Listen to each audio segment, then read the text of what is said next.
ये आजकल एग्जाम को लेके मोटिवेशन देने वाले बहुत लोग खड़े हो चुके हैं। एक कंसेप्ट आजकल बहुत ही ज्यादा यूज होता है जिसको बोलते हैं इमोशनल मार्केटिंग, जिसमें आपको इमोशनल कर दिया जाता है। माँ बाप बोल के, वर्दी के सपने दिखा के, और ये बता दिया जाता है कि मैं बहुत महान हूं भाई, मुझे फॉलो कर लो। मुझे 6 साल हो गए हैं, लेकिन मैंने ये पाया कि यार इससे होने कुछ नहीं वाला। एट द एंड जो लोग कैपेबल भी नहीं है ना फौज के लिए, उनका भी टाइम वेस्ट हो रहा है। शायद इस 2-3 साल के पीरियड में है ना, वो बेचारे लाइफ में और कुछ तैयार करके और कुछ ही फील्ड में जाके अच्छा कर लेंगे। अब मेरे को ये चीज समझ में आ गई है। तो सीधा याद रखो यार, यहाँ पे सीधी बात है भाई, माँ बाप के अलावा आपका कोई नहीं है। जितने लोगों के आप फैन बने बैठे हो ना, कुछ नहीं सपोर्ट करने वाला कोई आपका। बहुत ही सिंपल सी चीज है, उनको आपको कोर्स सेल करना है, सबके ऊपर यही प्रेशर है, क्योंकि वो कोर्स सेल करेंगे तभी तो भाई उनके अकाउंट में पैसे आएंगे ना। तो इतना याद रखो कि आप किसी के फैन मत बनो, रीजन यही है। बहुत ही प्रैक्टिकल होके सोचो। अगर ऐसा भी है कोई इतना बड़ा महान है ना, तो पिछले कोर्स के बंदे से जाके पूछ लेना कि भाई जब आप फेल हुए थे तो क्या इस आदमी ने आपको एक बार भी कांटेक्ट करने की कोशिश की कि भाई आपकी जिंदगी में क्या चल रहा है, कैसे आपने कहाँ पे अंगूठा लगा के पैसे दिए थे। तो ये इमोशनल मार्केटिंग का चक्कर छोड़ दो और पढ़ाई लिखाई करनी शुरू कर दो। अब आप लोग मेरे ऊपर क्यों विश्वास करें भाई, ये 12th क्लास की मार्कशीट है मेरी। इंग्लिश के अंदर 44 मार्क्स और देखो मैथमेटिक्स के अंदर 38 मार्क्स। अगर आप एफकट को फॉलो करते हो ना, तो मैंने 232 मार्क्स स्कोर किए थे और हर बार मैंने 200 प्लस मार्क्स स्कोर किए हैं। ये मार्क्स को स्कोर करना भाई बिना अच्छे मैथ्स के बिना तो ये पॉसिबल ही नहीं है। तो मैं आज आपको ये बताने वाला हूं कि कैसे मैंने अपना एफकट या मैंने अपना मैथमेटिक्स इंप्रूव किया है। आप ये टेक्निक सीडीएस के ऊपर भी अप्लाई कर सकते हो, ये टेक्निक आप अपने सीएपीएफ एग्जाम के ऊपर भी अप्लाई कर सकते हो, या दूसरा कोई भी एग्जाम जहां पे अरिथमेटिक आता है ना, तो वहां पे ये चीज अप्लाई कर सकते हो। विद्यार्थी जीवन में सबसे इंपॉर्टेंट चीज है टाइम, और टाइम को सेव करने के लिए मैं आपको रिक्वेस्ट करूंगा कि 1.5x की स्पीड पे इस वीडियो की स्पीड को चेंज कर लो, ताकि आपका टाइम बचाया जा सके। क्योंकि आप लोगों ने मेरे ऊपर विश्वास किया है, तो टेलीग्राम चैनल के ऊपर लेटेस्ट पैटर्न पे बेस्ड मैं नोट्स अपलोड कर दिए हैं मैंने। तो कुछ बाकी हैं तो उनको भी जल्दी ही कर दूंगा, ये फ्री ऑफ कॉस्ट अवेलेबल हैं और ये लेटेस्ट पैटर्न के ऊपर बेस्ड है। मैंने क्योंकि खुद अच्छा स्कोर किया है, तो जो मुझे आता है मैंने इन नोट्स के अंदर वो सारी इंफॉर्मेशन कंपाइल कर दी है। रिवीजन पर्पस के लिए मोर देन सफिशिएंट, आपको काफी ज्यादा हेल्प कर देंगे एग्जाम के अंदर। यह वीडियो बना रहा हूं मैं प्रधानमंत्री ज्ञान बांटो योजना के तहत, क्योंकि मोदी जी ने बोला वीडियो बनाओ तो मैं बना रहा हूं। अब देखो सीधा बात है कि भाई 5 लाख सीरियस कैंडिडेट कोई भी एग्जाम है डिफेंस वाला उसको देने वाले होते हैं। आपको 4,96,000 से आगे निकलना पड़ेगा। आपकी महानता किसी काम की नहीं है अगर आप लोग वहां पे अच्छा परफॉर्म नहीं कर सकते। भाई हमें ये सिखा रहे हैं कि भाई इनसे आगे निकल जाओ, लिटरली ऐसे ही होने वाला है। क्योंकि आप अगर 4,000 के अंदर नहीं आओगे तो आपका नाम शॉर्टलिस्ट नहीं होगा स्टेज 2 के लिए। तो आपको कोशिश करनी है कि किसी भी तरह से अगर कोई कचरा कर रहा है तो भाई थोड़ा सा कम कचरा करना है आपको, तभी आप इन 4,000 लोगों से, इन 4,000 लोगों के अंदर आ सकते हो।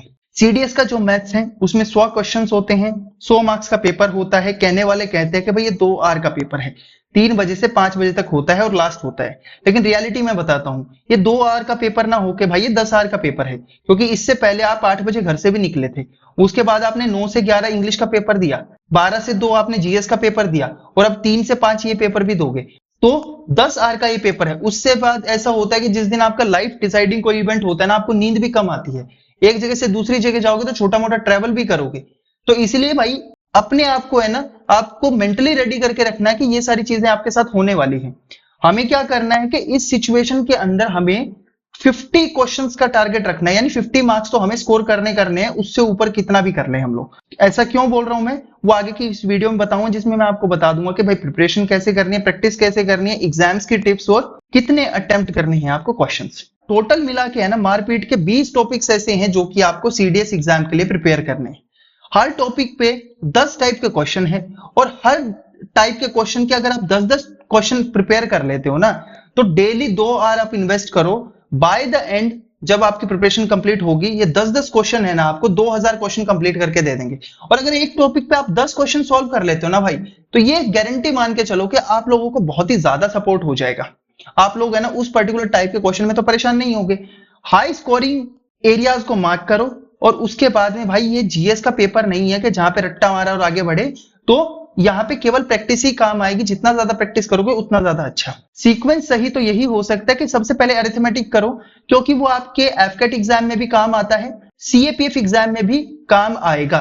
तो अरिथमेटिक वाला सेक्शन आपको अच्छे से करना है। फिर उसके बाद में नंबर सिस्टम, फिर मेंसुरेशन और ज्योमेट्री क्योंकि इजी होता है, स्टेटिस्टिक्स एंड प्रोबेबिलिटी क्योंकि आप दूसरे एग्जाम्स दोगे तो वहां पे भी आता है ये। और मिसलेनियस सेक्शन है ना, जैसे ट्रिग्नोमेट्री हो गया, जैसे कि और दो दूसरे टॉपिक हो गए, तो उनको बाद में करो, क्योंकि इज्जत अलजेब्रा वलजेब्रा जो होता है उनको बाद में करो, कोई आपको महल बना के नहीं देने वाला वहां पे। तो ये ध्यान में रखो कि सबसे पहले जो हाई स्कोरिंग टॉपिक है, इजी टॉपिक्स हैं, उनको करो, उसके बाद में आगे आपको बढ़ना है। प्रैक्टिस करते वक्त ध्यान रखना है कि जो क्वेश्चंस हैं उनको आप चैप्टर वाइज पीवाईक्यूज के फॉर्म में सॉल्व करो। जितने ज्यादा पीवाईक्यू सॉल्व करोगे, उसमें पीवाईक्यूज में अच्छा ये होता है कि सर्टेन टाइप्स ऑफ क्वेश्चन ही होते हैं जो बार बार रिपीट होते हैं। अगर आपने उनको ढंग से प्रिपेयर कर लिया तो फिर से बस स्टेटमेंट चेंज होगी, पैटर्न वही रहेगा, क्वेश्चन सॉल्व करोगे तो आपके मार्क्स अच्छे आ जाएंगे। रेफरेंस के लिए आप है ना एसएससी वाले जो टीचर होते हैं ना, उनका लेक्चर अटेंड कर लेना, बट इतना ध्यान रखना कि वो बोल बच्चन ज्यादा करते हैं, शेरो शायरी और फिजूल का मोटिवेशन वो आपका काम का नहीं है, क्योंकि आपके पास, भाई सच बता रहा हूँ, टाइम बहुत कम है, टाइम की किल्लत बहुत ज्यादा है, इसलिए इनका बस कंटेंट फॉलो करना, इजी सेक्शन फॉलो करना और आगे बढ़ जाना।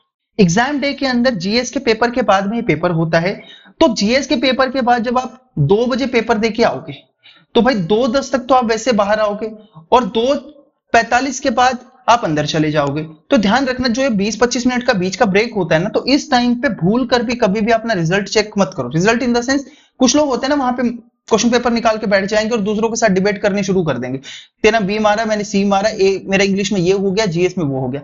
उससे होने कुछ नहीं वाला, जो आपका हो चुका है ना वो तो हो ही चुका है। इससे अच्छा ये है कि अगर आपको, हमेशा हमारा दिमाग ऐसे चलता है कि जब हम लोग कोई चीज गलत करते हैं ना, वो ज्यादा हम लोगों को दिखती है, लेकिन अगर सही करते हैं तो बिल्कुल नहीं दिखती। तो इसीलिए उस टाइम पे आप अपने आप को है ना, जो ये 1 आवर का टाइम है, वैसे तो प्रैक्टिकली देखा जाए 30-35 मिनट का टाइम है, इसके अंदर है ना रिजल्ट चेक मत करो। इस टाइम पे आपको फटीग भी हो रही होगी, फिजिकल फटीग, क्योंकि आप ट्रैवल करके आए हो, बैठे बैठे, सरकारी स्कूल होंगे, सरकारी कॉलेजेस होंगे, भाई उनके बेंच इतने वाहियात होते हैं, कमर टूट जाती है इंसान की 10 घंटे वहां पे बैठने के बाद में। फिजिकल फटीग हो जाएगी आपको, मेंटल फटीग हो जाएगी, क्योंकि दिमाग जो है कंटिन्यूअसली प्रोसेस कर रहा है इंफॉर्मेशन को, तो दिमाग में ये भी हालत खराब हो जाएगी। ऊपर से आपको पता है, क्योंकि आपका सितंबर में एग्जाम होता है और अप्रैल में एग्जाम होता है, तो इस टाइम पे हीट भी बहुत ज्यादा होती है और ह्यूमिडिटी भी बहुत ज्यादा। फॉर्मूला तो यही है कि भाई थोड़ी देर के लिए 30-35 मिनट है ना, छाया में बैठ के अपनी आंख बंद कर लो और गाने सुनो। दिमाग अगर ठंडा रहता है ना, तो बहुत ही जल्दी आपकी फटीग ओवरकम हो जाती है। रीजन बताता हूं क्या है। अभी रिसेंटली वर्ल्ड कप हुआ था, साउथ अफ्रीका जो है वो 30 बॉल पे 30 रन चाहिए थे उनको, लेकिन फिर भी वो कितने रन से हार गए। रीजन सिर्फ था प्रेशर।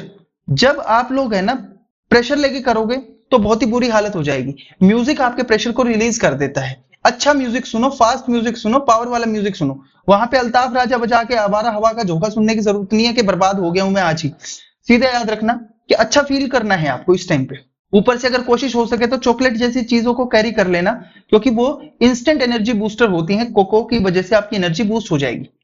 अब पेपर की अप्रोच यही है, 100 क्वेश्चन है, 100 मार्क्स है, आपको कोई 50 क्वेश्चन करेक्ट करने हैं। उससे फायदा क्या होगा भाई?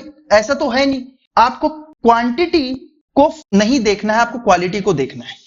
क्योंकि अगर कोई आप मुश्किल क्वेश्चन भी सॉल्व करोगे तो भी 1 मार्क्स मिलेगा, और अगर आप इजी क्वेश्चन सॉल्व करोगे तब भी 1 मार्क्स मिलेगा। मुश्किल क्वेश्चन में आपका टाइम ज्यादा लगेगा, वेयर इजी क्वेश्चन में टाइम कम लगेगा।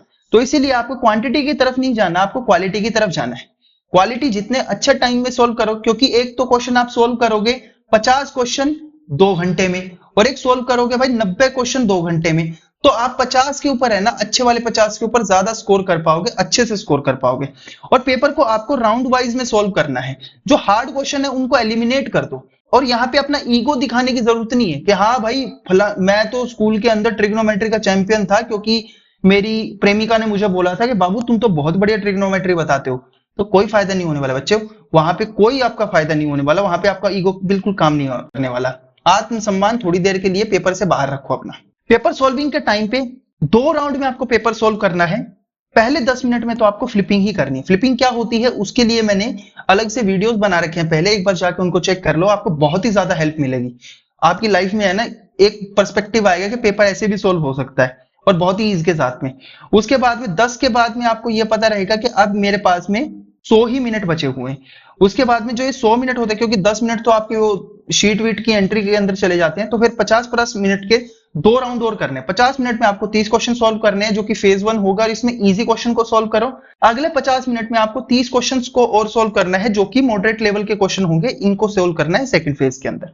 अगर कोई क्वेश्चन 2 मिनट से ज्यादा आपका टाइम कंज्यूम कर रहा है तो उस टाइम पे उसको छोड़ दो, अगले क्वेश्चन पे चले जाओ, क्योंकि इजी क्वेश्चन हमें नहीं छोड़ने हैं, क्योंकि इजी भी 1 मार्क्स देके जाएगा, हार्ड भी 1 मार्क्स देके जाएगा। भाई जो टाइम टेकिंग है उसको लेट गो कर दो, और कोई आत्मसम्मान की बात थोड़ी ना है, 1 मार्क्स ही तो चाहिए ना आपको, तो वो तो इजी क्वेश्चन भी देके जा रहा है। परम ज्ञान तो यही है कि भाई सीडीएस के अंदर टॉपर्स भी फेल हो जाते हैं जो बहुत ही ब्रिलियंट स्टूडेंट होते हैं, रीजन सिर्फ एक होता है, प्रेशर और खुद के इंफॉर्मेशन को कंसोलिडेट करके अप्लाई नहीं कर पाना। दूसरा, ये कोई आपका एप्टीट्यूड का पेपर नहीं है, ये आपकी एबिलिटी का पेपर है, किस एबिलिटी से आप क्वेश्चन सॉल्व कर सकते हो। अगर आप क्वेश्चन सॉल्व कर सकते हो बहुत बढ़िया, नहीं कर सकते फिर भी बढ़िया। ईगो के ऊपर नहीं लेना है, क्वेश्चंस को सॉल्व करना है, इजी क्वेश्चन भी वही 1 नंबर देके जाएगा, लेकिन आप क्वेश्चन को अगर गलत कर देते हो तो 0.33 मार्क्स काट के भी लेके जाएगा और 1 मार्क्स देगा भी नहीं, यानी कि 1.33 मार्क्स का सीधा सीधा नुकसान है आपका। तो ईगो पे मत दिखाओ, जैसे कि सलमान भाई सारी चीजें ईगो पे ले लेते हैं, तो वैसा नहीं करना है आपको। अंत में तो यही बोलूंगा कि इरादा एक होगा, नेक होगा, तभी भाई सफलता मिलेगी, और नहीं तो है ना ऐसे ही झूलते रहेंगे हम लोग जिंदगी में। मिलते हैं नेक्स्ट वीडियो के अंदर, तब तक के लिए जय हिंद।